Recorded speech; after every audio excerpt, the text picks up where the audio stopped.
नमस्कार दोस्तों, कौटिल्य बलरामपुर के यूट्यूब चैनल पर आप सभी का स्वागत है।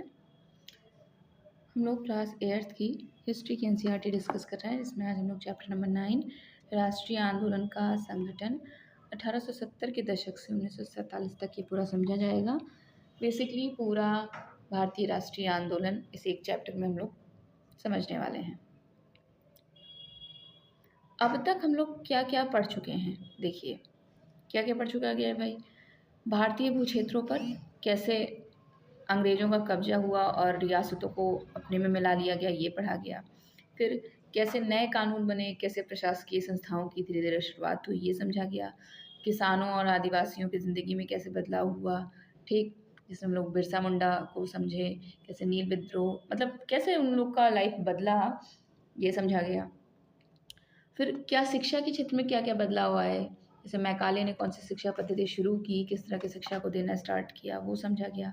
फिर महिलाओं की स्थिति कैसी थी, उसको लेके कि महिलाएं पुरुष से कमतर हैं, ये माना जाता था, वो सोच को बदलने के लिए लोगों ने धीरे धीरे काम किया, ये समझा गया। फिर जाति व्यवस्था को चुनौती, इनके बारे में समझा गया कि जाति व्यवस्था को लेके सोच क्या थी।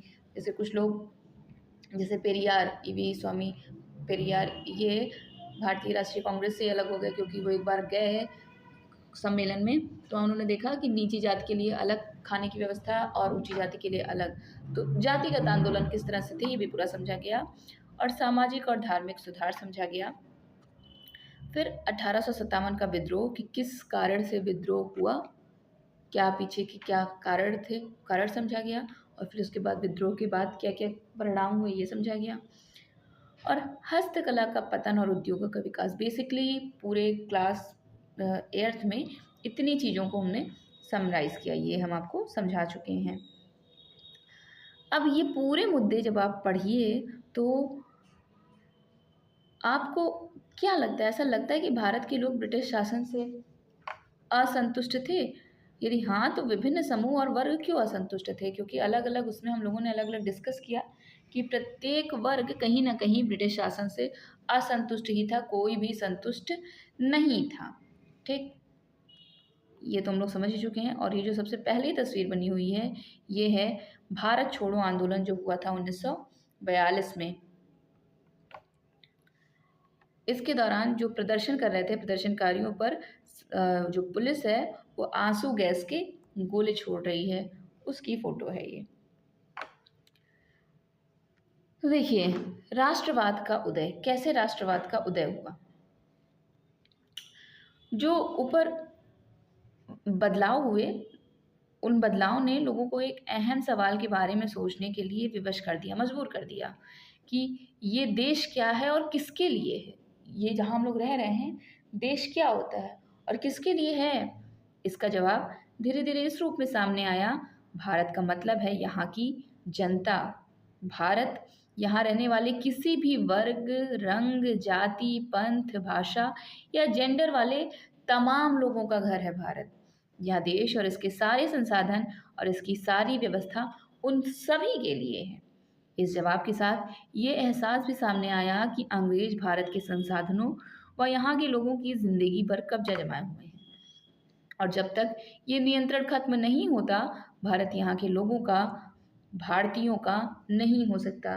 बेसिकली धीरे धीरे लोग ये एहसास करने लगे कि जो बाहरी आके कब्जा जमाए हुए हैं, उनका अगर कंट्रोल हमसे ख़त्म नहीं होता है तो भारत यहाँ के लोगों का, भारतीयों का नहीं हो सकता है। और ये चेतना 1850 के बाद बने राजनीतिक संगठनों में साफ दिखाई देने लगी थी। 1870 और 80 के दशकों में बने राजनीतिक संगठनों में यह चेतना और गहरी हो चुकी थी। इनमें से ज़्यादातर संगठनों की भागडोर वकील आदि अंग्रेजी शिक्षित पेशेवरों के हाथों में थी। पूना सार्वजनिक सभा, इंडियन एसोसिएशन, मद्रास महाजन सभा, बॉम्बे रेजिडेंसी एसोसिएशन और भारतीय राष्ट्रीय कांग्रेस आदि इस तरह के प्रमुख संगठन थे। पूना सार्वजनिक सभा, नाम को स्पष्ट रूप से देखिए, सार्वजनिक का क्या मतलब होता है, सब लोगों के लिए या सबके लिए। सर्व माने सभी और जनिक माने लोगों का, यानी सभी लोगों का। हालांकि इनमें से बहुत सारे संगठन देश के खास हिस्सों में काम कर रहे थे, लेकिन वे अपने लक्ष्य को भारत के सभी लोगों का लक्ष्य बताते थे। उनके मुताबिक उनके लक्ष्य किसी खास इलाके, समुदाय या वर्ग के लक्ष्य के, मतलब किसी एक समुदाय या किसी खास वर्ग के लक्ष्य नहीं है, सबके लिए हैं ये। वे इस सोच के साथ काम कर रहे थे कि लोग संप्रभु हों। संप्रभु माने क्या होता है? बाहरी हस्तक्षेप के बिना स्वतंत्र रूप से कदम उठाने की क्षमता। माने भारत संप्रभु नहीं था। क्यों नहीं था? क्योंकि वो अंग्रेजों की परमिशन के बिना कुछ नहीं कर सकता था। लेकिन अभी की स्थिति क्या है? हम सन 2025 की बात कर रहे हैं। अभी हम लोग संप्रभु हैं। हम लोग आज़ादी के बाद से संप्रभु हो गए। भारत सरकार किसी के दबाव में काम नहीं करती है। वो अपनी मर्जी से, अपनी स्वेच्छा से डिसीजन लेती है। संप्रभुता एक आधुनिक विचार और राष्ट्रवाद का बुनियादी तत्व होता है। ये संगठन इस धारणा से चलते हैं कि भारतीय जनता को अपने मामलों के बारे में फैसले लेने की आज़ादी होनी चाहिए। 1870 और 80 के दशकों में ब्रिटिश शासन के प्रति असंतोष और ज़्यादा गहरा हुआ। 1878 में आर्म्स एक्ट पारित किया गया, जिसके जरिए भारतीयों द्वारा अपने पास हथियार रखने का अधिकार छीन लिया गया कि भारतीय अब अपने पास वो कोई भी हथियार नहीं रख सकते हैं। उसी साल वर्नाक्युलर प्रेस एक्ट भी पारित किया गया, जिससे सरकार की आलोचना करने वालों को चुप कराया जा सके। ठीक, माने अगर कोई पत्रिका निकाल रहा है, कोई अखबार निकाल रहा है और उसमें सरकार की आलोचना हो रही है तो उसको बैन कर दिया जाएगा। इस कानून में प्रावधान था कि अगर किसी अखबार में कोई आपत्तिजनक चीज छपती है तो सरकार उसकी प्रिंटिंग प्रेस सहित सारी संपत्ति को जब्त कर सकती है। और आपत्तिजनक माने जो अंग्रेजों को अच्छा ना लगे, जो उनके खिलाफ हो। ऐसा नहीं कि जो सबके खिलाफ हो, जो सिर्फ और सिर्फ उनके खिलाफ हो और भारतीयों के हित में हो, तो उनको आपत्तिजनक लग सकता था। 1883 में सरकार ने इल्बर्ट बिल लागू करने का प्रयास किया। इसको लेकर काफ़ी हंगामा हुआ। इस विधेयक में प्रावधान किया गया था कि भारतीय न्यायाधीश भी ब्रिटिश या यूरोपीय व्यक्तियों पर मुकदमे चला सकते हैं, ताकि भारत में काम करने वाले अंग्रेज और भारतीय न्यायाधीशों के बीच समानता स्थापित की जा सके। जब अंग्रेजों के विरोध की वजह से सरकार ने यह विधेयक वापस ले लिया तो भारतीयों ने इस बात का काफ़ी विरोध किया। बेसिकली क्योंकि इसमें भारतीयों को थोड़ी सी समानता दे दी जा रही थी ना, भारतीय न्यायाधीश अंग्रेज न्यायाधीश के बराबर हो जाते, तो कौन विरोध किया? अंग्रेज इसका विरोध किए। उनको अच्छा नहीं लगा कि ऐसे कैसे हमारे बराबर हो जाएं। इस घटना से भारत में अंग्रेजी के असली रवैये का पता चलता है कि वास्तव में इक्वालिटी नहीं चाहते थे। वो चाहते थे कि भारतीय हमेशा झुक के रहें। पढ़े लिखे भारतीयों के एक अखिल भारतीय संगठन की ज़रूरत 1880 से ही महसूस की जा रही थी, परंतु इल्बर्ट विधेयक ने इस चाह को और गहरा कर दिया था। 1885 में देश भर के 72 प्रतिनिधियों ने बम्बई में सभा करके भारतीय राष्ट्रीय कांग्रेस की स्थापना का फैसला लिया। संगठन के प्रारंभिक नेता दादा भाई नौरोजी, फिरोज शाह मेहता, बदरुद्दीन तैयब जी, डब्ल्यू.सी. बनर्जी, सुरेंद्र नाथ बनर्जी, रोमेश चंद्र दत्त, एस. सुब्रमण्यम अय्यर और अन्य, ये सब लोग या तो बम्बई या कलकत्ता के ही थे। नौरोजी व्यवसायी और प्रचारक थे। प्रचारक माने ऐसा व्यक्ति जो सूचनाओं के प्रसार, रिपोर्ट्स, बैठकों में भाषण आदि के जरिए किसी खास विचार का प्रचार प्रसार करता है। दादा भाई नौरोजी लंदन में रहते थे और कुछ समय के लिए ब्रिटिश संसद के सदस्य भी रहे हैं। उन्होंने युवा राष्ट्रवादियों का मार्गदर्शन किया।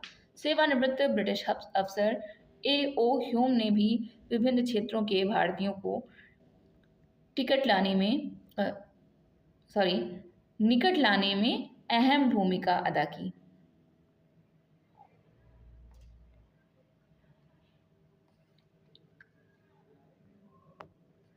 सेवानिवृत्त ब्रिटिश अफसर A.O. ह्यूम ने भी विभिन्न क्षेत्रों के भारतीयों को निकट लाने में अहम भूमिका अदा की।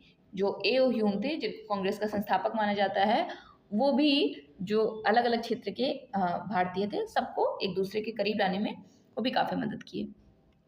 कांग्रेस किसके पक्ष में बोलने का प्रयास कर रही थी? देखिए भाई, जनवरी 1886 में द इंडियन मिरर नामक अखबार ने लिखा, बम्बई में आयोजित प्रथम राष्ट्रीय कांग्रेस हमारे देश की भावी संसद का केंद्रक है और यह हमारे देशवासियों के लिए अकल्पनीय रूप से लाभकारी परिणामों को जन्म देगी। बदरुद्दीन तैयब जी ने 1887 में अध्यक्ष की हैसियत से कांग्रेस को संबोधित करते हुए कहा था, यह कांग्रेस भारत के किसी एक वर्ग या समुदाय के प्रतिनिधियों से मिलकर नहीं बनी है, बल्कि यह भारत के समुदायों की, सभी समुदायों की संस्था है। तो समझ में आया किसके पक्ष में बोलने का प्रयास कर रही थी? कांग्रेस भारतीयों के पक्ष में, भारत के सभी समुदायों के पक्ष में बोलने का प्रयास कर रही थी। और ये हैं दादा भाई नौरोजी।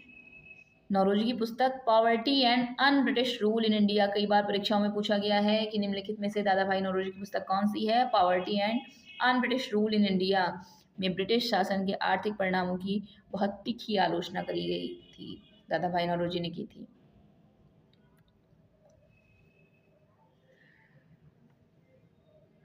अक्सर कहा जाता है कि अपने पहले 20 सालों में कांग्रेस अपने उद्देश्य और तरीकों के लिहाज से मध्यम मार्गी पार्टी थी। इस दौरान कांग्रेस ने सरकार और शासन में भारतीयों को और ज़्यादा जगह दिए जाने के लिए आवाज़ उठाई। कांग्रेस का आग्रह था कि विधान परिषदों में भारतीयों को ज़्यादा जगह दी जाए, परिषदों को ज़्यादा अधिकार दिए जाएं और जिन प्रांतों में परिषदें नहीं हैं वहाँ उनका गठन किया जाए। कांग्रेस चाहती थी कि सरकार में भारतीयों को भी ऊंचे पद दिए जाएं। इस काम के लिए उसने मांग की कि सिविल सेवा के लिए लंदन के साथ साथ भारत में भी परीक्षा आयोजित कराई जाए। शासन व्यवस्था के भारतीयकरण की मांग नस्लवाद के खिलाफ चल रहे आंदोलन का एक हिस्सा थी, क्योंकि तब तक ज़्यादातर महत्वपूर्ण नौकरियों पर गोरे अफसरों का ही कब्जा था।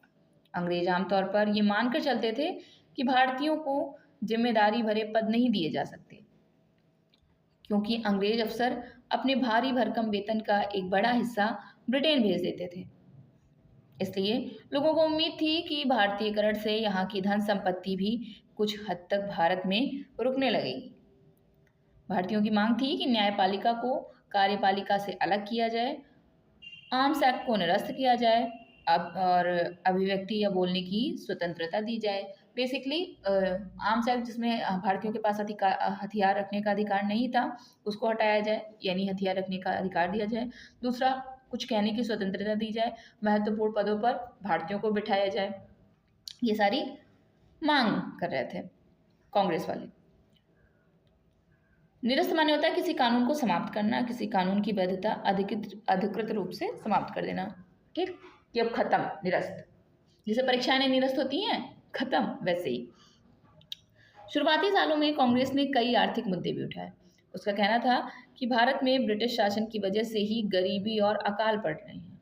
बढ़ते लगान के कारण काश्तकार और जमींदार विपन्न हो गए थे और अनाजों के भारी निर्यात की वजह से खाद्य पदार्थों का अभाव पैदा हो गया था। कांग्रेस की मांग थी कि लगान को कम किया जाए, फौजी खर्चों में कटौती की जाए और सिंचाई के लिए ज़्यादा अनुदान दिए जाए। उसने नमक कर, विदेशों में भारतीय मजदूरों के साथ होने वाले बर्ताव तथा भारतीयों के कामों में दखलंदाजी करने वाले वन प्रशासन की वजह से वनवासियों की बढ़ती मुसीबतों के बारे में बहुत सारे प्रस्ताव पारित किए। इससे पता चलता है कि पढ़े लिखे संपन्न वर्ग की संस्था होते हुए भी कांग्रेस केवल पेशेवर समूहों, जमींदारों और उद्योगपतियों के हक में ही नहीं बोल रही थी, मतलब छोटे लोगों के लिए भी बोल रही थी, किसानों के लिए भी बोल रही थी। ये देखिए, दिनशा वाचा नामक एक मध्यम मार्गी नेता ने 1887 में नौरोजी को संबोधित करते हुए लिखा था, आजकल फिरोज शाह अपने निजी कामों में बहुत ज़्यादा व्यस्त हैं। वे लोग पहले ही काफ़ी अमीर हैं। तेलंग साहब भी व्यस्त रहते हैं। मुझे समझ में नहीं आता कि अगर सभी लोग सोने की चाह में इतने व्यस्त रहेंगे तो देश की प्रगति कैसे हो सकती है। मध्यम मार्गी नेता जनता को ब्रिटिश शासन के अन्यायपूर्ण चरित्र से अवगत कराना चाहते थे। उन्होंने अखबार निकाले, लेख लिखे और यह साबित करने का प्रयास किया कि ब्रिटिश शासन देश को आर्थिक तबाही की ओर ले जा रहा है। उन्होंने अपने भाषणों में ब्रिटिश शासन की निंदा की और जनमत निर्माण के लिए देश के विभिन्न भागों में अपने प्रतिनिधि भेजे। लेकिन मध्यमार्गियों को ये भी लगता था कि अंग्रेज स्वतंत्रता व न्याय के आदर्शों का सम्मान करते हैं, इसलिए वे भारतीयों की न्याय संगत मांगों को स्वीकार कर लेंगे।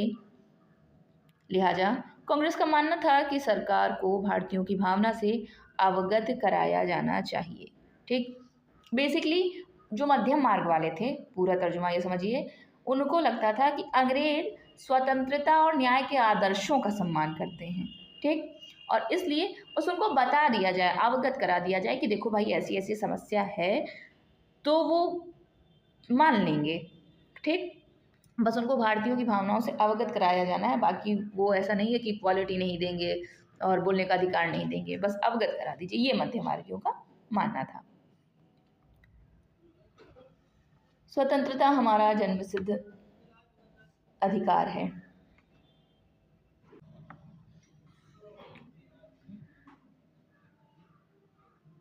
1890 के दशक तक बहुत सारे लोग कांग्रेस के राजनीतिक तौर तरीकों पर सवाल खड़ा करने लगे थे।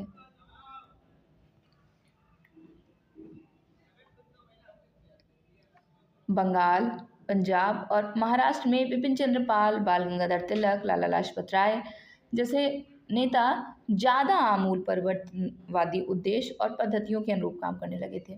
ये नहीं रिक्वेस्ट मोड में नहीं, बहुत तेजी से परिवर्तन हो, इस तरह से काम करना स्टार्ट कर दिए थे। उन्होंने निवेदन की राजनीति की, रिक्वेस्ट करो ये वाला नहीं, के लिए नरमपंथियों की आलोचना भी की और आत्मनिर्भरता तथा रचनात्मक कामों के महत्व पर जोर दिया।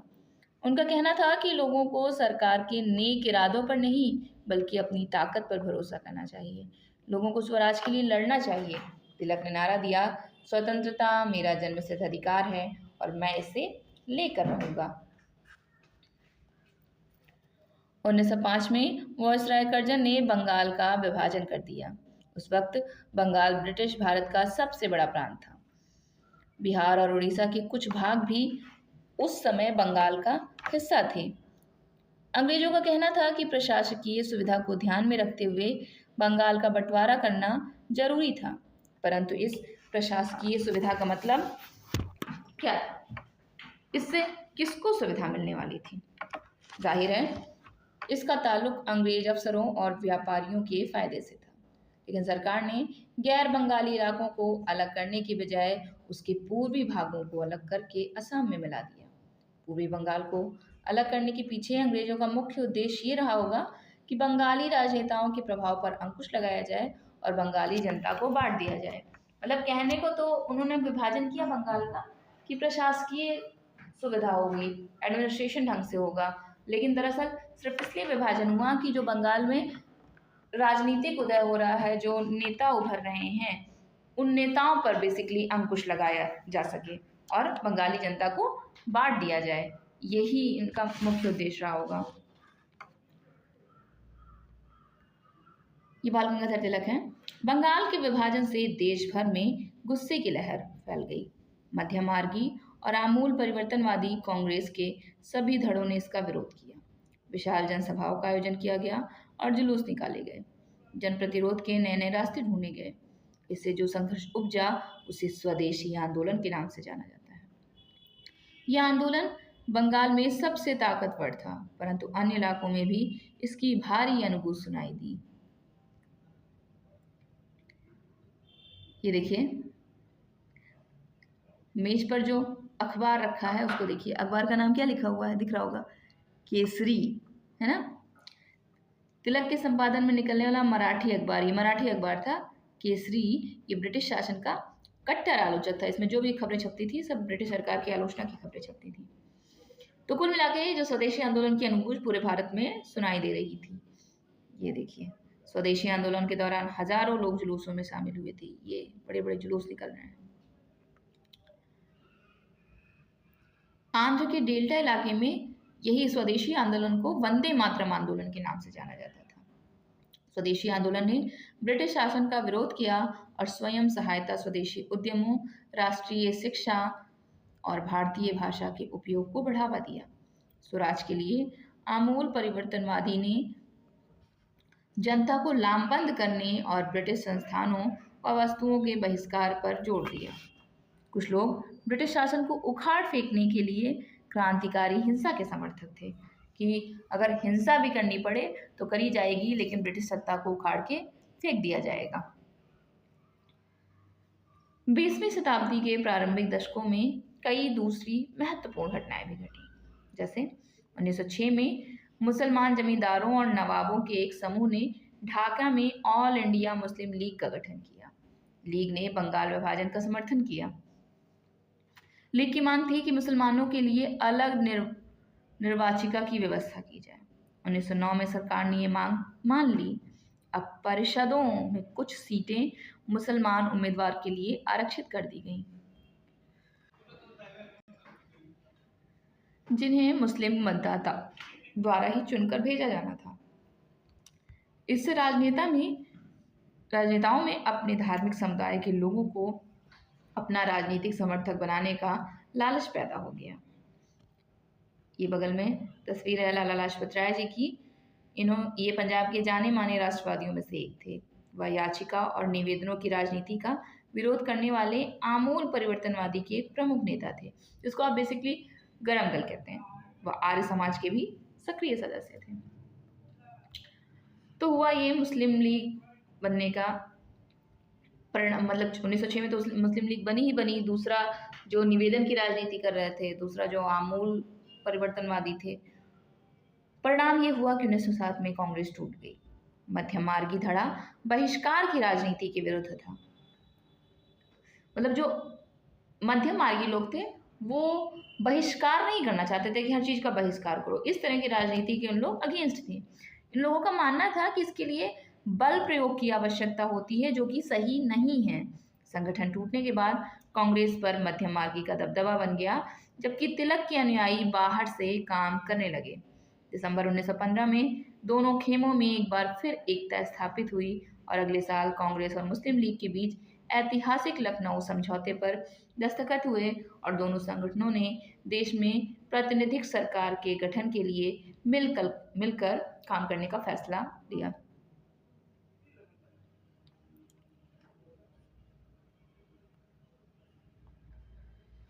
क्रांतिकारी हिंसा, जो समाज में आमूल बदलाव के लिए हिंसा का उपयोग करना, कि बदलाव के लिए हिंसा का प्रयोग करना और तुरंत बदलाव, ठीक, जिसको आप आमूल चूल परिवर्तन कहते हैं।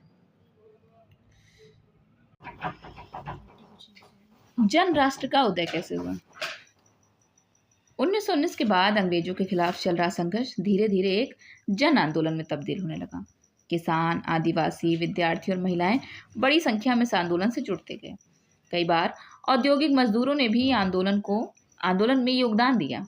20 के ही दशक से कुछ खास व्यवसायिक समूह भी कांग्रेस को सक्रिय समर्थन देने लगे थे। ऐसा क्यों हुआ? दरअसल पहले विश्व युद्ध ने भारत की आर्थिक और राजनीतिक स्थिति बदल दी। इस युद्ध की वजह से ब्रिटिश भारत सरकार की रक्षा व्यय में भारी इजाफा हुआ था। इस खर्चे को निकालने के लिए सरकार ने निजी आय और व्यावसायिक मुनाफे पर कर यानी टैक्स को बढ़ा दिया था। अच्छा, सैनिक व्यय में इजाफे तथा युद्धक आपूर्ति की वजह से जरूरती कीमतों की चीजों में भारी उछाल आया। माने चूंकि सैनिक साजो सामान खरीदना था, इससे हुआ क्या, जो और बाजार में जरूरी सामान था, कंपलसरी सामान था, ठीक, उसके दाम बढ़ गए और इससे नुकसान क्या हुआ कि आम लोगों की जिंदगी मुश्किल होती चली गई। दूसरी ओर व्यावसायिक समूह युद्ध से बेहिसाब मुनाफा कमा रहे थे। जैसा कि हम लोग चैप्टर नंबर 7 में देख चुके हैं कि इस युद्ध में औद्योगिक वस्तुओं जैसे जूट के बोरे, कपड़े, पटरियां, इन सब की मांग बढ़ा दी और अन्य देशों से भारत आने वाले आयात में कमी ला दी थी। इस तरह युद्ध के दौरान भारतीय उद्योगों का विस्तार हुआ और भारतीय व्यावसायिक समूह विकास के लिए और अधिक अवसरों की मांग करने लगे। युद्ध ने अंग्रेजों को अपनी सेना बढ़ाने के लिए विवश किया। एक विदेशी युद्ध की खातिर गांव में सिपाहियों की भर्ती के लिए दबाव डाला जाने लगा कि युद्ध कहीं और हो रहा है, विदेशी युद्ध हो रहा है, उससे ज़बरदस्ती गांव में जो लोग, चलो सैनिक में भर्ती हो। बहुत सारे सिपाहियों को दूसरे देशों में युद्ध के मोर्चों पर भेज दिया गया। इनमें से बहुत सारे सिपाही युद्ध के बाद ये समझदारी लेकर लौटे कि साम्राज्यवादी शक्तियां एशिया और अफ्रीका के लोगों का किस तरह शोषण कर रही हैं। फलस्वरूप ये लोग भी भारत में औपनिवेशिक शासन का विरोध करने लगे। इसके अलावा 1917 में रूस में क्रांति हुई और इस घटना के चलते किसानों और मजदूरों के संघर्षों का समाचार तथा समाजवादी विचार बड़े पैमाने पर फैलने लगे थे। जिससे हुआ क्या कि भारतीय राष्ट्रवादियों को नई प्रेरणा मिली। माने बात समझ में आई कि 1919 तक आते आते कैसे लोगों के अंदर गुस्सा और उबल रहा था, कैसे ये गुस्सा जन आंदोलन का रूप ले रहा था। एक तो फर्स्ट वर्ल्ड वॉर में जबरदस्ती भेजे जा रहे थे सैनिक, उन सैनिक को समझ में आ गया कि हमको अनावश्यक युद्ध में ढकेला जा रहा है। दूसरी बात कि रक्षा बजट बढ़ाने के लिए टैक्स पे टैक्स इम्पोज किए चले जा रहे हैं, उसके लिए जरूरी कीमतें बढ़ रही हैं, उसके लिए लोग गुस्सा आ रहे हैं। और 1917 में रशिया में क्रांति हो गई, उससे भी लोगों को समझ में आया कि वहाँ की मजदूर जब सत्ता पलट कर सकती है तो हम क्यों नहीं कर सकते हैं। अब इसमें क्या हुआ, महात्मा गांधी का आगमन होता है। वही महात्मा गांधी जो आपकी नोट पे छपे हैं, मतलब आपकी हमारी सबके नोट पे छपे हैं। इन्हीं हालात में महात्मा गांधी एक जन नेता के रूप में सामने आए। गांधी जी 46 वर्ष की उम्र में 1915 में दक्षिण अफ्रीका से भारत लौटे थे। वे वहां पर नस्ल भेदी पाबंदियों के खिलाफ अहिंसक आंदोलन चला रहे थे। अहिंसक माने होता है जिसमें हिंसा का प्रयोग ना किया जाए, मारपीट, हथियार, इन सब का प्रयोग ना किया जाए। और अंतर्राष्ट्रीय स्तर पर उनकी अच्छी मान्यता थी, लोग उनका आदर सम्मान भी करते थे। दक्षिण अफ्रीकी आंदोलनों की वजह से उन्हें हिंदू, मुसलमान, पारसी, ईसाई, गुजराती, तमिल और उत्तर भारतीय उच्च वर्गीय व्यापारी, वकील, मजदूर सब तरह के भारतीयों से मिलने जुलने का मौका मिल चुका था। यानी कि भारत में आने से पहले वो अच्छे खासे पॉपुलर हो चुके थे, तमाम तरह के भारतीयों से मिल चुके थे। महात्मा गांधी ने पहले साल पूरे भारत का दौरा किया। इस दौरान वो यहाँ के लोगों, उनकी ज़रूरतों और हालात को समझने में लगे रहे। उनके शुरुआती प्रयास चंपारण, खेड़ा और अहमदाबाद के स्थानीय आंदोलनों के रूप में सामने आए। मतलब किस तरह से आया और शुरुआत में क्या क्या प्रयास किए, और इन आंदोलनों के माध्यम से उनका राजेंद्र प्रसाद और वल्लभ भाई पटेल से परिचय हुआ। 1918 में अहमदाबाद में उन्होंने मिल मजदूरों की हड़ताल का सफलतापूर्वक नेतृत्व किया। अब इसके बाद हमको क्या देखना है, 1919 से 1922 के बीच जो आंदोलन हुए उसको समझना है। उससे पहले कि ये जो तस्वीर है आपके सामने, इस तस्वीर को देखिए।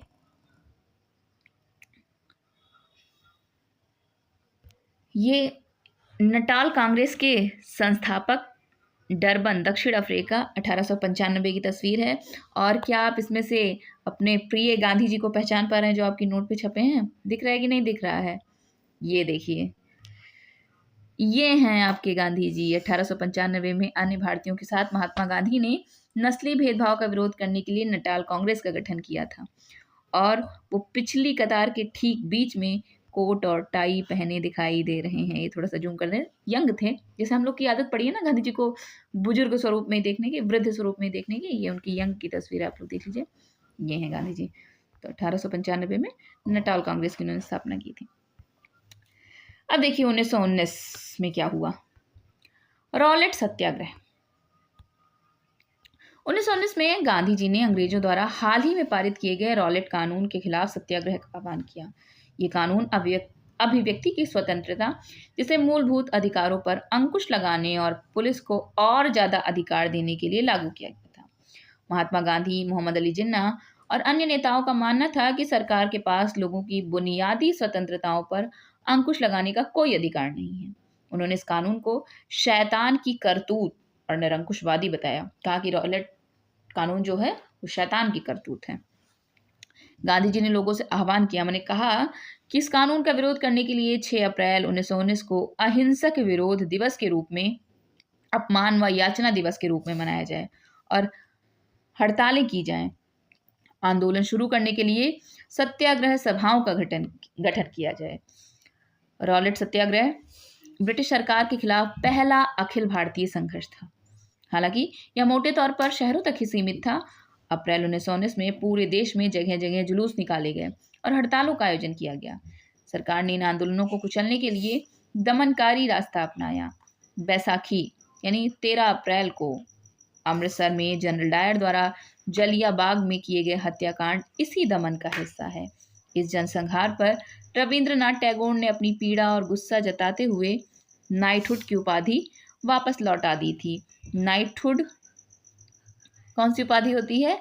ब्रिटिश राजा रानी की तरफ से व्यक्ति की अप्रतिम व्यक्तिगत सफलताओं या जनसेवा देने के लिए उपाधि दी जाती है, उसको नाइटहुड कहते हैं।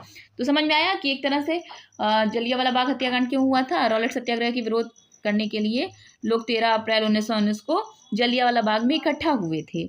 और यही वो जगह है जो आपको तस्वीर में दिख रहा है, जहां जनरल डायर ने लोगों की सभा पर गोलियां चलवा दी थी। बाद के इस चित्र में लोग दीवार पर बने गोलियों के निशान की तरफ इशारा कर रहे हैं, ये देखिए। इवन आज भी आप वहाँ जाएंगे तो आपको गोलियों के निशान जरूर मिलेंगे। रॉलेट सत्याग्रह के दौरान लोगों ने ब्रिटिश शासन के खिलाफ हिंदुओं और मुसलमानों के बीच गहरी एकता बनाए रखने के लिए प्रयास किए। महात्मा गांधी भी यही चाहते थे। उनकी राय में भारत यहाँ रहने वाले सभी लोगों यानी सभी हिंदुओं, मुसलमानों और अन्य धर्मों के लोगों का देश है। उनकी गहरी आकांक्षा थी कि हिंदू और मुसलमान किसी भी न्यायपूर्ण उद्देश्य के लिए एक दूसरे का समर्थन करें। और क्या हुआ?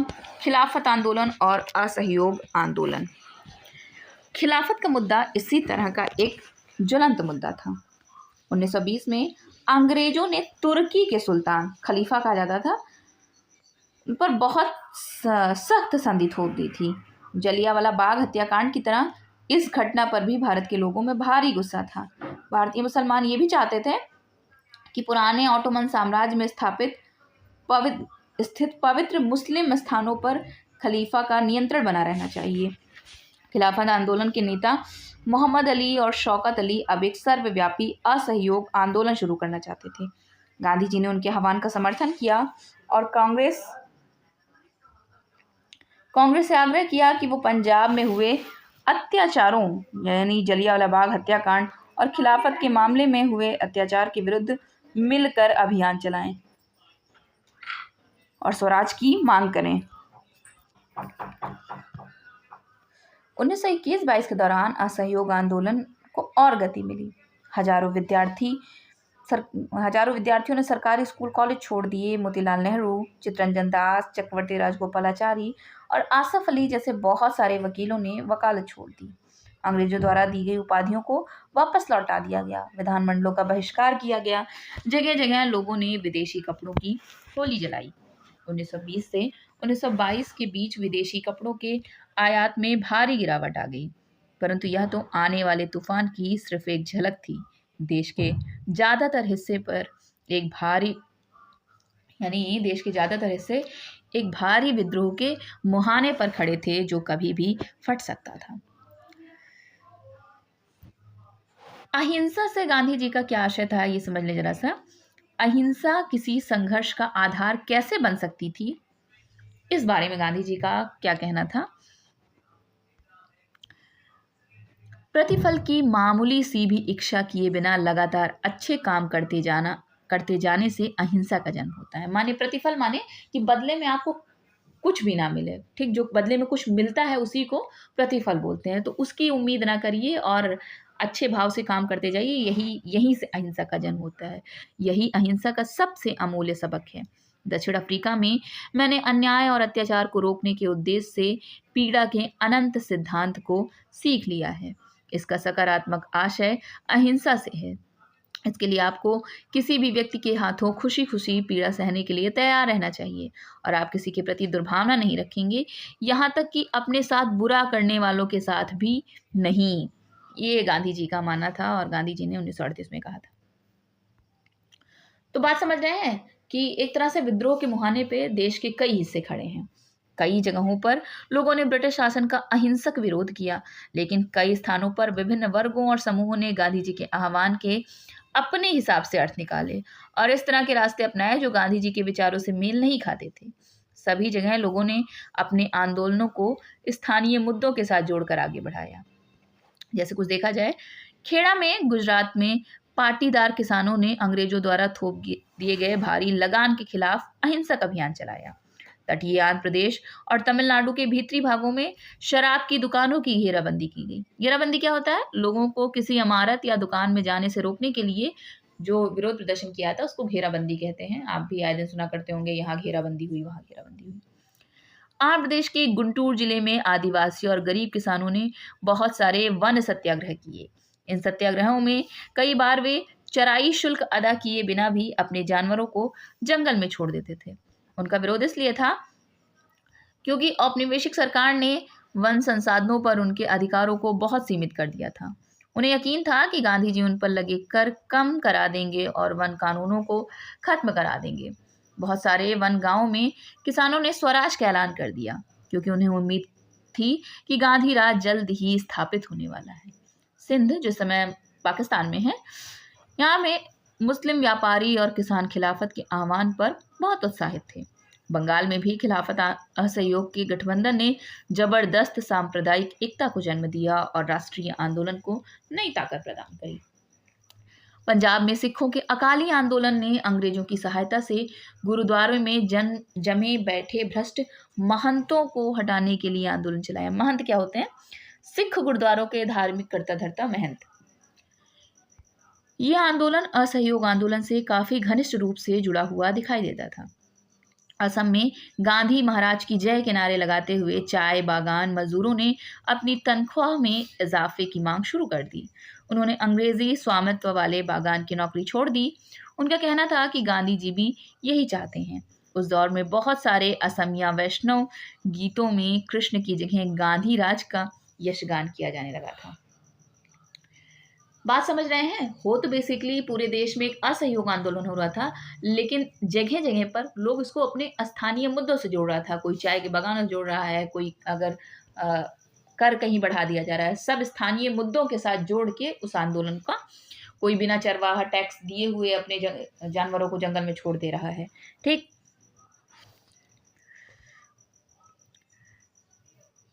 अब धीरे धीरे गांधी जी जनता के महात्मा हो गए। ये देखिए सामने जो फिगर बना हुआ है, ये महात्मा गांधी की जनता से उपजी एक छवि है। जनता से उपजी छवियों में भी महात्मा गांधी को अक्सर एक दैवी शक्ति के रूप में दिखाया जा रहा है। और इस तस्वीर में आप देखें, अगर आप थोड़ा भी समझ पा रहे होंगे तो ये तस्वीर तब की है जब भगवान श्री कृष्ण अर्जुन के सारथी बने हुए हैं महाभारत के युद्ध में। ठीक, तो ये देखिए, ये कुछ ये तस्वीर उसके जैसे लग रही है, लेकिन ये रथ है, रथ में आगे शेर लगा हुआ है। ठीक, घोड़ा नहीं लगा हुआ है, शेर लगा हुआ है। और ये है स्वराज का मंदिर, जहाँ जाना स्वराज माने आज़ादी। और ये हैं भारत माता, जिनको स्वराज पे बिठा के लेके जाया जा रहा है उनके सिंहासन पर। और सारथी कौन है? गांधी जी हैं। गांधी जी चला रहे हैं रथ। ठीक, इस तस्वीर में वह श्री कृष्ण के सारथी बने मार्गदर्शन कर रहे हैं। वह अंग्रेजों के खिलाफ युद्ध में अन्य राष्ट्रवादी नेताओं का मार्गदर्शन कर रहे हैं। और ये देखिए तमाम सारे राष्ट्रवादी नेता हैं। ये देखिए तस्वीर बनी हुई है, बाल गंगाधर तिलक हैं, दादा भाई नौरोजी हैं। और ये देखिए जवाहरलाल नेहरू खड़े हुए हैं। आगे देखिए सुभाष चंद्र बोस हैं, उनकी सेना मतलब है, सबका वो मार्गदर्शन कर रहे हैं। ये गांधी जी को ये छवि जनता ने दी थी। और ऊपर अभी हम लोग देखे हैं कि वैष्णव गीतों में कृष्ण की जगह गांधी राज का यशगान किया जाने लगा। इन उदाहरणों के आधार पर हम देख सकते हैं कि कई जगह के लोग गांधी जी को एक तरह का मसीहा, एक ऐसा व्यक्ति मानने लगे थे जो उन्हें मुसीबतों और गरीबी से छुटकारा दिला सकता है। गांधी जी वर्गीय टकरावों की बजाय वर्गीय एकता के समर्थक थे। परंतु किसानों को लगता था कि गांधी जी जमींदारों के खिलाफ उनके संघर्ष में मदद देंगे। खेतीहर मजदूरों को यकीन था कि गांधी जी उन्हें जमीन दिला देंगे। कई बार आम लोगों ने खुद अपनी उपलब्धियों के लिए भी गांधी जी को श्रेय दिया। उदाहरण के लिए एक शक्तिशाली आंदोलन के बाद संयुक्त प्रांत, जो इस समय उत्तर प्रदेश कहलाता है, यहाँ स्थित प्रतापगढ़ के किसानों ने पट्टेदारों की गैर कानूनी बेदखली को रुकवाने में सफलता पा ली थी। परंतु उन्हें ये लगता था ये सफलता उन्हें गांधी जी की वजह से मिली है। कई बार गांधी जी का नाम लेकर आदिवासियों और किसानों ने ऐसी कार्यवाहियां भी की जो गांधी जी के आदर्शों के अनुरूप नहीं थी। मतलब यदि जनता खुद भी कुछ कर ले रही थी तो उसको लग रहा था नहीं, वो गांधी जी ने, यह श्रेय गांधी जी को ही देने लग रही थी जनता। ये वैल्यू हो गई थी गांधी जी की। वही थे जिन्होंने प्रतापगढ़ में बेदखली रुकवाई थी। इलाहाबाद जिले में किसान आंदोलन पर सीआईडी द्वारा तैयार की गई जनवरी 1921 की रिपोर्ट देखिए। दूर दराज के गांवों में भी गांधी जी के नाम का सिक्का जितना चलने लगा है, उसे देखकर अचंभा होता है। किसी को भी पता नहीं कि वह कौन है या क्या है, फिर भी सबने मान लिया कि वे जो कहते हैं वह सही है और उनका जो भी आदेश है वह पूरा होना चाहिए। वह एक महात्मा या साधु, एक पंडित, इलाहाबाद के एक ब्राह्मण, यहाँ तक कि एक देवता है। उनके नाम की असली ताकत का अंदाजा इस बात से लगाया जा सकता है कि प्रतापगढ़ के लोग मानते हैं कि उन्होंने ही बेदखली रुकवाई थी। आमतौर पर गांधी जी को लोग सरकार का विरोधी नहीं मानते, बल्कि केवल जमींदारों का विरोधी भी मानते हैं। हम गांधी जी और सरकार के पक्ष में हैं। अब आपको क्या लगता है कि लोग गांधी जी के फॉलोवर कैसे बनते चले गए? अब देखिए 1922 से 1929 के बीच की घटनाएं। महात्मा गांधी हिंसक आंदोलनों के विरुद्ध थे। इसी कारण फरवरी 1922 में जब किसानों की एक भीड़ ने चौरी चौरा पुलिस थाने पर हमला कर उसे जला दिया, तो गांधी जी ने अचानक असहयोग आंदोलन वापस ले लिया। उस दिन 22 पुलिस वाले मारे गए। किसान इसलिए बेकाबू हो गए थे क्योंकि पुलिस ने उनके शांतिपूर्ण जुलूस पर गोली चला दी थी। असहयोग आंदोलन खत्म होने के बाद गांधी जी के अनुयायी ग्रामीण इलाकों में रचनात्मक कार्य शुरू करने पर जोर देने लगे। चित्तरंजन दास और मोतीलाल नेहरू जैसे अन्य नेताओं की दलील थी कि पार्टी को परिषद चुनावों में हिस्सा लेना चाहिए और परिषदों के माध्यम से सरकारी नीतियों को प्रभावित करना चाहिए। 20 के दशक के मध्य में गांव में किए गए व्यापक सामाजिक कार्यों की बदौलत गांधीवादियों को अपना जनाधार फैलाने में काफी मदद मिली। 1930 में शुरू किए गए सविनय अवज्ञा आंदोलन के लिए यह जनाधार काफी उपयोगी सिद्ध हुआ। ये फोटो बनी हुई है किसकी? चित्तरंजन दास की। स्वतंत्रता आंदोलन में चित्तरंजन दास एक मुख्य नेता थे। वह पूर्वी बंगाल में वकील थे और सहयोग आंदोलन में वो काफी सक्रिय रहे। भारतीय कम्युनिस्ट पार्टी और हिंदुओं के संगठन राष्ट्रीय स्वयंसेवक संघ आरएसएस की स्थापना 20 के दशक के मध्य की दो महत्वपूर्ण घटनाएं थी।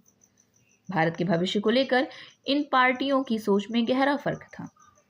अपने अध्यापकों की सहायता से, और आप पता करें कि वास्तव में आरएसएस क्या है, क्या था। उसी दौरान क्रांतिकारी राष्ट्रवादी भगत सिंह भी सक्रिय थे। इस दशक के आखिर में कांग्रेस ने पूर्ण स्वराज का प्रस्ताव पारित किया। जवाहरलाल नेहरू की अध्यक्षता में 1929 में पारित किए गए इस प्रस्ताव के आधार पर 26 जनवरी 1930 को पूरे देश में स्वतंत्रता दिवस मनाया गया था। ये देखिए साइमन कमीशन का विरोध कर रहे हैं आंदोलनकारी, ये सब जुलूस निकाल रहे हैं। साइमन गो बैक, ये देखिए लिखा हुआ है। 1927 में इंग्लैंड में बैठी ब्रिटिश सरकार ने लॉर्ड साइमन की अगुवाई में एक आयोग भारत भेजा।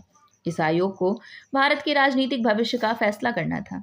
इस आयोग में कोई भी भारतीय प्रतिनिधि नहीं था। इस फैसले की वजह से भारत में भारी असंतोष पैदा हुआ। सभी राजनीतिक संगठनों ने भी आयोग के बहिष्कार का फैसला लिया। जब कमीशन के सदस्य भारत पहुंचे तो प्रदर्शनों के साथ उनका स्वागत किया गया। प्रदर्शनकारियों का नारा था, साइमन वापस जाओ। और इसी प्रदर्शन में लाला लाजपत राय को लाठियां पड़ी थीं, जिसके बाद उनकी मृत्यु हो गई थी। और लाला लाजपत राय ने कहा था कि मेरे शरीर पर पड़ी हुई एक एक लाठी ब्रिटिश साम्राज्य के ताबूत में एक एक कील साबित होगी। भगत सिंह भी उस समय एक्टिव थे। भगत सिंह, चंद्रशेखर आजाद, सुखदेव और उनके जैसे अन्य क्रांतिकारी राष्ट्रवादी औपनिवेशिक शासन तथा अमीर शोषक वर्गों से लड़ने के लिए मजदूरों और किसानों की क्रांति चाहते थे। इस काम को पूरा करने के लिए उन्होंने 1928 में दिल्ली स्थित फिरोज शाह कोटला में हिंदुस्तान सोशलिस्ट रिपब्लिकन एसोसिएशन की स्थापना की। 17 दिसंबर 1928 को भगत सिंह, चंद्रशेखर आजाद और राजगुरु ने लाला लाजपत राय पर लाठीचार्ज करने वाले सैंडर्स नामक पुलिस अफसर की हत्या कर दी। वही जिसने लाला लाजपत राय पे लाठियां चलाई थी जब साइमन गो बैक साइमन का नारा लगा रहे थे, प्रदर्शन कर रहे थे लाला लाजपत राय। इसी लाठीचार्ज के कारण बाद में लाला लाजपत राय की मृत्यु हो गई थी। अपने साथी राष्ट्रवादी बटुकेश्वर दत्त के साथ भगत सिंह ने 8 अप्रैल 1929 को केंद्रीय विधान परिषद में बम फेंका था। क्रांतिकारियों ने अपने पर्चे में कहा था कि उनका मकसद किसी की जान लेना नहीं बल्कि बहरों को सुनाना है तथा विदेशी सरकार को उसके द्वारा किए जा रहे भयानक शोषण से अवगत कराना है। भगत सिंह, सुखदेव और राजगुरु को 23 मार्च 1931 को फांसी पर चढ़ा दिया गया। उस समय भगत सिंह की आयु सिर्फ 23 साल की थी जिस समय उनको फांसी पे चढ़ाया गया। दांडी मार्च। पूर्ण स्वराज अपने आप आने वाला नहीं था, इसके लिए लोगों को लड़ाई में उतरना था। 1930 में जैसे पूर्ण स्वराज का ऐलान तो कर दिया लेकिन अपने आप थोड़ा ना आ जाता, इसके लिए लोगों को लड़ाई में उतरना था। और 1930 में गांधी जी ने ऐलान किया कि वह नमक कानून तोड़ने के लिए यात्रा निकालेंगे। उस समय नमक के उत्पादन और बिक्री पर सरकार का एक अधिकार होता था। महात्मा गांधी और अन्य राष्ट्रवादियों का कहना था कि नमक पर टैक्स वसूलना पाप है क्योंकि यह हमारे भोजन का एक बुनियादी हिस्सा होता है। नमक सत्याग्रह ने स्वतंत्रता की व्यापक चाह को लोगों की एक खास शिकायत सभी से जोड़ दिया था और इस तरह अमीरों और गरीबों के बीच मतभेद पैदा नहीं होने दिया। गांधी जी और उनके अनुयायी साबरमती से 240 किलोमीटर दूर स्थित दांडी तट पैदल चलकर गए और वहां उन्होंने तट पर बिखरा नमक इकट्ठा करते हुए नमक कानून का सार्वजनिक रूप से उल्लंघन किया। ये देखिए, ये फोटो है। इसमें महात्मा गांधी प्राकृतिक नमक इकट्ठा कर रहे हैं और नमक कानून की अवहेलना कर रहे हैं। दांडी में 6 अप्रैल 1930 की तस्वीर है ये। स्वतंत्रता संघर्ष में कैसे महिलाएं भाग ले रही थी, देखिए। राष्ट्रीय आंदोलन में अलग अलग पृष्ठभूमि वाली बहुत सारी महिलाओं ने हिस्सा लिया। युवा और वृद्ध, अकेली और विवाहित, ग्रामीण और शहरी, रूढ़िवादी और उदारवादी, सभी तरह के माहौल से आने वाली महिलाएं आंदोलन में शामिल हुईं। स्वतंत्रता संघर्ष, महिला आंदोलन और स्वयं उनके लिए भी यह हिस्सेदारी बहुत महत्वपूर्ण थी। अंग्रेज अफसरों और भारतीय राष्ट्रवादियों दोनों को लगता था कि महिलाओं की सहभागिता ने राष्ट्रीय संघर्ष को जबरदस्त ताकत दी है। स्वतंत्रता आंदोलन में हिस्सेदारी के कारण महिलाएं घरों से बाहर आने लगी थीं। इसने उन्हें विभिन्न व्यवसायों व शासन में जगह दिलाई और पुरुषों के साथ समानता का मार्ग प्रशस्त किया। महिलाओं के लिए सहभागिता का क्या अर्थ था? इसकी सबसे अच्छी अभिव्यक्ति खुद उन्हीं के शब्दों में देखी जा सकती है। कर्नाटक की अंबाबाई का विवाह 12 साल की उम्र में कर दिया गया था। 16 साल की उम्र में वह विधवा हो गईं। उन्होंने उडुपी में विदेशी कपड़ों और शराब की दुकानों की घेराबंदी की। उन्हें गिरफ्तार किया गया और सजा दी गई। रिहा होने पर उन्हें दोबारा गिरफ्तार कर लिया गया। जब भी वह जेल से बाहर होती, सभाओं में भाषण देती, बुनाई कताई सिखाती और प्रभात फेरियों का आयोजन करती। अंबाबाई इन्हें अपने जीवन के सबसे सुखद क्षण मानती थी, क्योंकि ऐसे क्षणों में उन्हें एक नया मकसद और प्रतिबद्धता दिखाई देती थी। आंदोलन के हिस्सेदारी के अपने अधिकार को मनवाने के लिए महिलाओं को काफ़ी जद्दोजहद करनी पड़ती थी। उदाहरण के लिए, नमक सत्याग्रह के दौरान शुरुआत में खुद महात्मा गांधी भी महिलाओं की हिस्सेदारी के समर्थन में नहीं थे। आखिरकार सरोजनी नायडू ने उन्हें इस बात के लिए तैयार किया था कि वे महिलाओं को भी आंदोलन में शामिल होने दें। तो बात समझ रहे हैं, पहले गांधी जी भी नहीं सहमत थे कि महिलाएं आंदोलन में हिस्सा लें, वो तो सरोजनी नायडू जी को क्रेडिट जाता है। तो दांडी में क्या किया? ये हैं सरोजनी नायडू, गांधी जी के साथ हैं पेरिस में 1931 में। ठीक, उन्होंने पानी उबालकर नमक भी बनाया। इस आंदोलन में किसानों, आदिवासियों और महिलाओं ने बड़ी संख्या में हिस्सा लिया। नमक के मुद्दे पर एक व्यावसायिक संघ ने पर्चा प्रकाशित किया। सरकार ने शांतिपूर्ण सत्याग्रहियों के निर्मम दमन के जरिए आंदोलनों को कुचलने का प्रयास किया। हजारों आंदोलनकारियों को जेल में डाल दिया गया।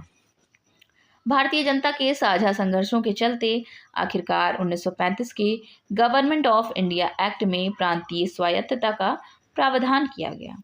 सरकार ने ऐलान किया कि 1937 में प्रांतीय विधायिकाओं के लिए चुनाव कराए जाएंगे। इन चुनावों के परिणाम आने पर 11 में से 7 प्रांतों में कांग्रेस की सरकार बनी। प्रांतीय स्तर पर 2 साल के कांग्रेसी शासन के बाद सितंबर 1939 में दूसरा विश्व युद्ध छिड़ गया। हिटलर के प्रति आलोचनात्मक रवैये के कारण कांग्रेस के नेता ब्रिटेन के युद्ध प्रयासों में मदद देने को तैयार थे। इसके बदले में वे चाहते थे कि युद्ध के बाद भारत को स्वतंत्र कर दिया जाए। अंग्रेजों ने यह बात नहीं मानी और कांग्रेसी सरकारों ने विरोध में इस्तीफा दे दिया। ये जो फोटो बनी हुई है ऊपर, ये देखिए, बताइए आपको, सरोजनी नायडू जी हैं गांधी जी के साथ। 1920 के दशक की शुरुआत से ही राष्ट्रीय आंदोलन की सक्रिय सरोजनी नायडू दांडी यात्रा के मुख्य नेताओं में से एक थी। और सबसे इम्पोर्टेंट जो प्रश्न भी यहाँ से बनता है कि भारतीय राष्ट्रीय कांग्रेस के अध्यक्ष पद पर पहुंचने वाली वो पहली महिला थी। 1925 में उन्होंने अध्यक्षता करी थी। प्रांतीय स्वायत्तता क्या होती है? संघ के भीतर रहते प्रांतों को तुलनात्मक रूप से स्वतंत्र निर्णय लेने की क्षमता देना, यही स्वायत्तता होती है। 30 के दशक में नबरंगपुर कांग्रेस उड़ीसा के अध्यक्ष बाजी मोहम्मद लिखते हैं, 25 अगस्त 1942 को 19 लोग नबरंगपुर स्थित पपरंदी में हुई पुलिस फायरिंग में मौके पर ही मारे गए। बहुत सारे लोग बाद में घावों के कारण मर गए। 300 से ज़्यादा घायल हुए। 1000 से ज़्यादा को कोरापुट जिले की जेल में डाल दिया गया। कई को गोली मार दी गई या फांसी पर लटका दिया गया। वीर लखन नायक, अंग्रेजों की अवहेलना करने वाला एक जन विख्यात जनजातीय नेता थे, इनको भी फांसी पर लटका दिया गया। बाजी हमें बताते हैं कि लखन नायक अपनी फांसी के बारे में चिंतित नहीं थे, बल्कि उन्हें केवल इस बात का दुख था कि वे स्वतंत्रता का प्रभात नहीं देख पाएंगे। बाजी मोहम्मद ने राष्ट्रीय संघर्ष में शामिल होने के लिए 20,000 लोगों को लामबंद किया था। उन्होंने कई बार सत्याग्रह किया। उन्होंने दूसरे विश्व युद्ध के खिलाफ हुए विरोध में और भारत छोड़ो आंदोलनों में हिस्सा लिया। कई बार लंबे समय तक जेल में रहे। वीर लखन नायक, ये देखिए, भारत छोड़ो आंदोलन 1942। प्रदर्शनकारी हर जगह पुलिस से लोहा ले रहे थे। हजारों लोग गिरफ्तार हुए, 1000 से ज्यादा मरे और असंख्य लोग घायल हुए। भारत छोड़ो और उसके बाद फिर क्या हुआ? महात्मा गांधी ने दूसरे विश्व युद्ध के बाद अंग्रेजों के खिलाफ आंदोलन का एक नया चरण शुरू किया। उन्होंने अंग्रेजों को चेतावनी दी कि वे फौरन भारत छोड़ दें। गांधी जी ने भारतीय जनता से आह्वान किया कि वे करो या मरो के सिद्धांत पर चलते हुए अंग्रेजों के विरुद्ध अहिंसक ढंग से संघर्ष करें। गांधी जी और अन्य नेताओं को फौरन जेल में डाल दिया गया था। इसके बावजूद यह आंदोलन फैलता गया। किसान और युवा इस आंदोलन में बड़ी संख्या में शामिल हुए। विद्यार्थी अपनी पढ़ाई लिखाई छोड़कर आंदोलन में कूद पड़े। देश भर में संचार तथा राजसत्ता के प्रतीकों पर हमले हुए। बहुत सारे इलाकों में लोगों ने अपनी सरकार का गठन कर लिया। सबसे पहले अंग्रेजों ने बर्बर दमन का रास्ता अपनाया। 1943 के अंत तक 90,000 से ज़्यादा लोग गिरफ्तार कर लिए गए थे और लगभग 1,000 लोग पुलिस की गोली से मार दिए गए थे। बहुत सारे इलाकों में हवाई जहाज़ों से भी भीड़ पर गोलियां बरसाए जाने के आदेश दिए गए, परंतु आखिरकार इस विद्रोह ने ब्रिटिश राज को घुटने टेकने के लिए मजबूर कर दिया था। थोड़ा सा देख लेते हैं। सुभाष चंद्र बोस का भी बहुत अहम योगदान रहा है हम लोग को आज़ाद कराने में। समाजवादी विचार रखने वाले आमूल परिवर्तनवादी राष्ट्रवादी सुभाष चंद्र बोस अहिंसा के गांधीवादी आदर्शों में विश्वास नहीं रखते थे। उनको लगता था अहिंसा से नहीं मिलेगी आज़ादी। हालांकि राष्ट्रपिता के रूप में गांधी जी का सम्मान करते थे। जनवरी 1941 में उन्होंने बिना किसी को बताए कलकत्ता छोड़ दिया और जर्मनी के रास्ते होते हुए सिंगापुर पहुंच गए। भारत को अंग्रेजों के नियंत्रण से मुक्त कराने के लिए उन्होंने वहां आज़ाद हिंद फौज इंडियन नेशनल आर्मी INA का गठन किया। 1944 में आज़ाद हिंद फौज ने इम्फाल और कोहिमा की ओर से भारत में प्रवेश करने का प्रयास किया, परंतु यह अभियान सफल नहीं हो पाया। INA के सदस्यों को कैद कर लिया गया और उन पर मुकदमे चलाए गए।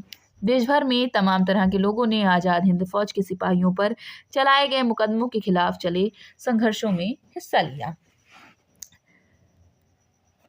अब धीरे धीरे हम लोग स्वतंत्रता और साथ ही साथ उसके साथ जो एक टीस मिली विभाजन की ओर बढ़ रहे हैं।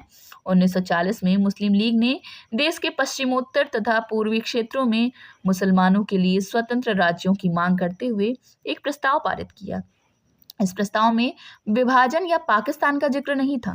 मुस्लिम लीग ने उपमहाद्वीप के मुसलमानों के लिए एक स्वायत्त व्यवस्था की मांग क्यों की थी, आइए देखते हैं। 1930 के दशक के आखिरी सालों में लीग मुसलमानों और हिंदुओं को अलग अलग राष्ट्र मानने लगी थी। इस विचार तक पहुंचने में 20 और 30 के दशक में हिंदुओं और मुसलमानों के कुछ संगठनों के बीच हुए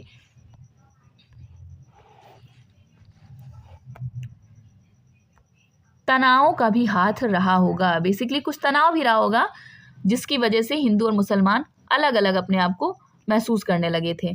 ठीक, उससे पहले कुछ फोटो देख लीजिए जिससे और आपकी ऐतिहासिक समझ अच्छी हो। ये है मौलाना आज़ाद तथा कांग्रेस कार्यकारी समिति के अन्य सदस्य। 1942 में सेवाग्राम में। मौलाना आज़ाद का जन्म कहाँ हुआ था? मक्का में। उनके पिता बंगाली और माँ अरब मूल की थी।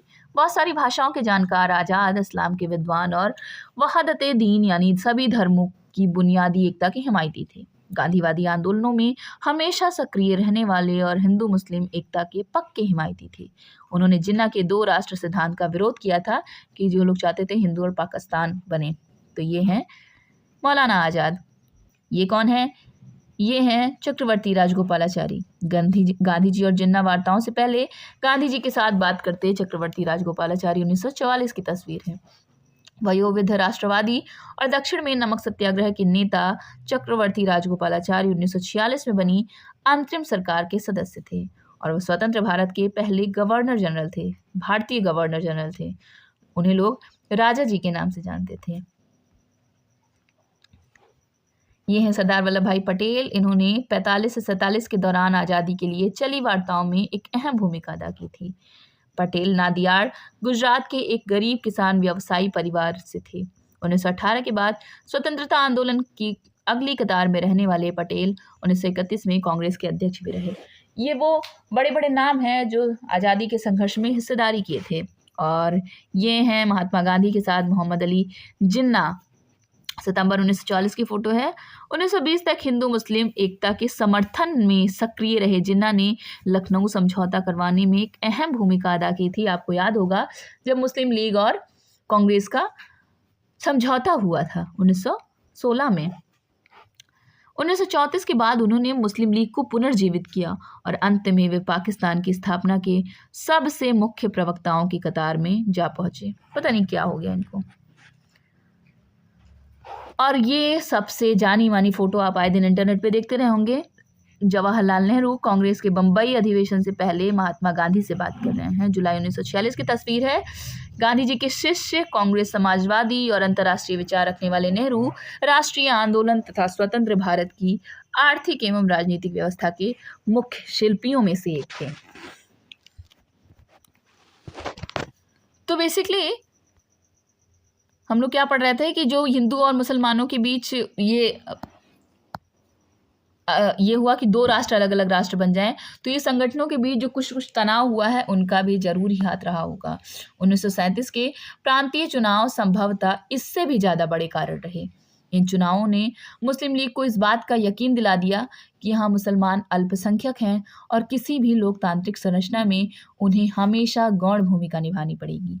लीग को यह भी भय था कि संभव है कि मुसलमानों को प्रतिनिधित्व ही न मिल पाए।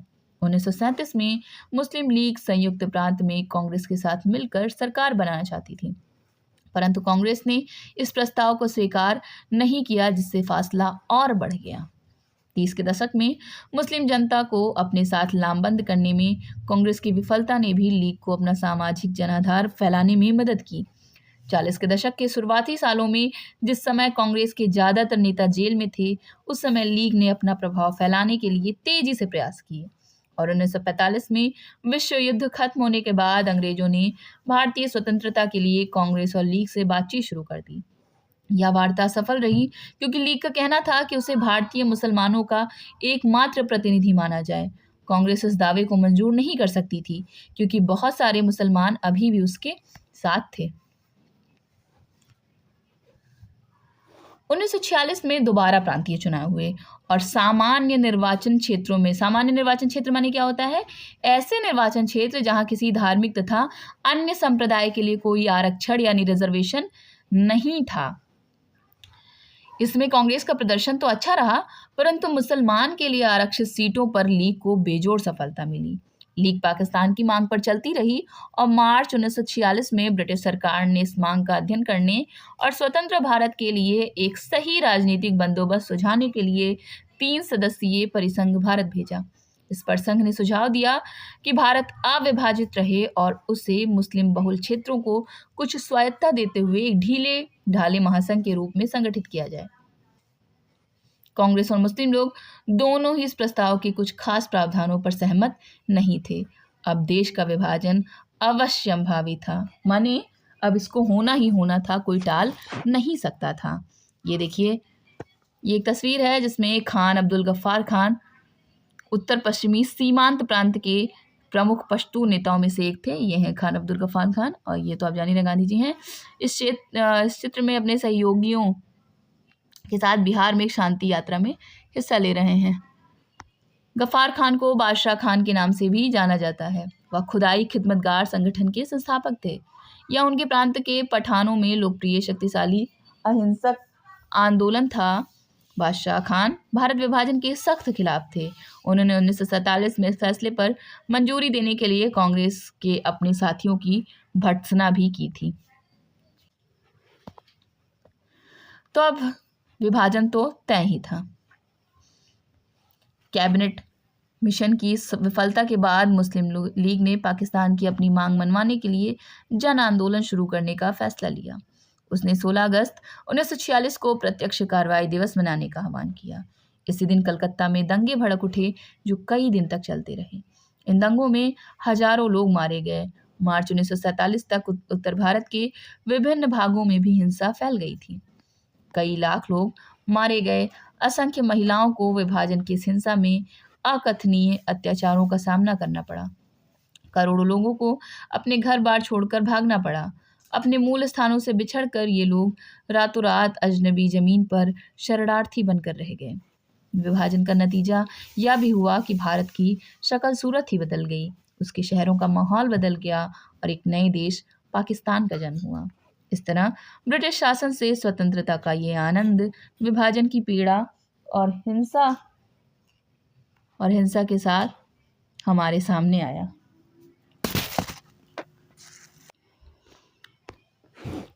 ये देखिए, ये फोटो है हिंसाग्रस्त पंजाब से आए शरणार्थी आश्रय और भोजन की तलाश में दिल्ली में इकट्ठा हो रहे हैं। देख रहे हैं कितनी भीड़ है। कुल मिला के आज़ादी मिली अंग्रेजों से, लेकिन हमारे देश का हिस्सा हमसे काटकर अलग कर दिया गया। और अन्य जगह क्या हो रहा था? 19वीं सदी के आखिर और 20वीं सदी की शुरुआत में बहुत सारे अफ्रीकी और एशियाई देशों में राष्ट्रवाद का उदय हुआ।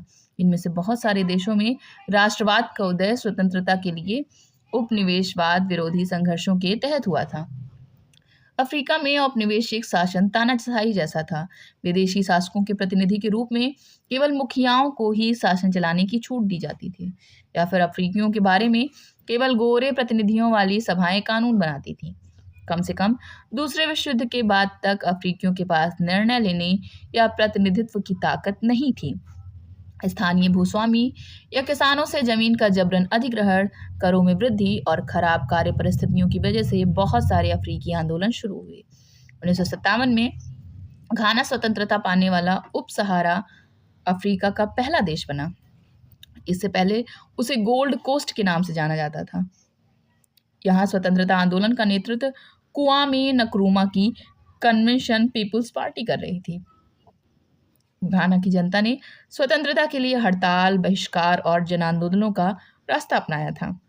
1951 में कन्वेंशन पीपुल्स पार्टी को चुनावों में जबरदस्त सफलता मिली थी। इस पार्टी ने उस प्रणाली का विरोध किया जिसमें ब्रिटिश शासकों ने मुखियाओं को विधानसभाओं में अपने प्रतिनिधियों को भेजने का अधिकार दिया हुआ था। इस पार्टी ने अंग्रेजों पर दबाव डाला कि वे ऐसी विधानसभाएं बनाएं जिसमें कोई मनोनीति या विशेष सदस्य ना हो। 1954 में इस मांग को मान लिया गया और 1956 में नई विधान परिषद के लिए चुनाव हुआ। कन्वेंशन पीपुल्स पार्टी ने चुनाव में सफलता पाई और इस तरह घाना के नाम से एक नव स्वाधीन राष्ट्र के निर्माण का मार्ग प्रशस्त हुआ। यानी कई जगह इस तरह से अपनी आज़ादी लोगों ने कराई। ठीक, तो बेसिकली इस पूरे चैप्टर में आपने समझा कि कैसे हम अंग्रेज़ों से आज़ाद हो गए। वो अंग्रेज जो एक कंपनी के रूप में व्यापार करने आए थे, वो हमको छोड़ के गए, लेकिन आपस में ही हम दो देशों का, हमारे एक देश का बंटवारा कर गए और एक दूसरे का दुश्मन बना गए। अभ्यास प्रश्न आप लोग इसका ज़रूर कर लीजिएगा, लिखने की कोशिश करिएगा, क्योंकि यहीं से प्रश्न सीधे बनते हैं, ये आपको पता है। बहुत बहुत धन्यवाद।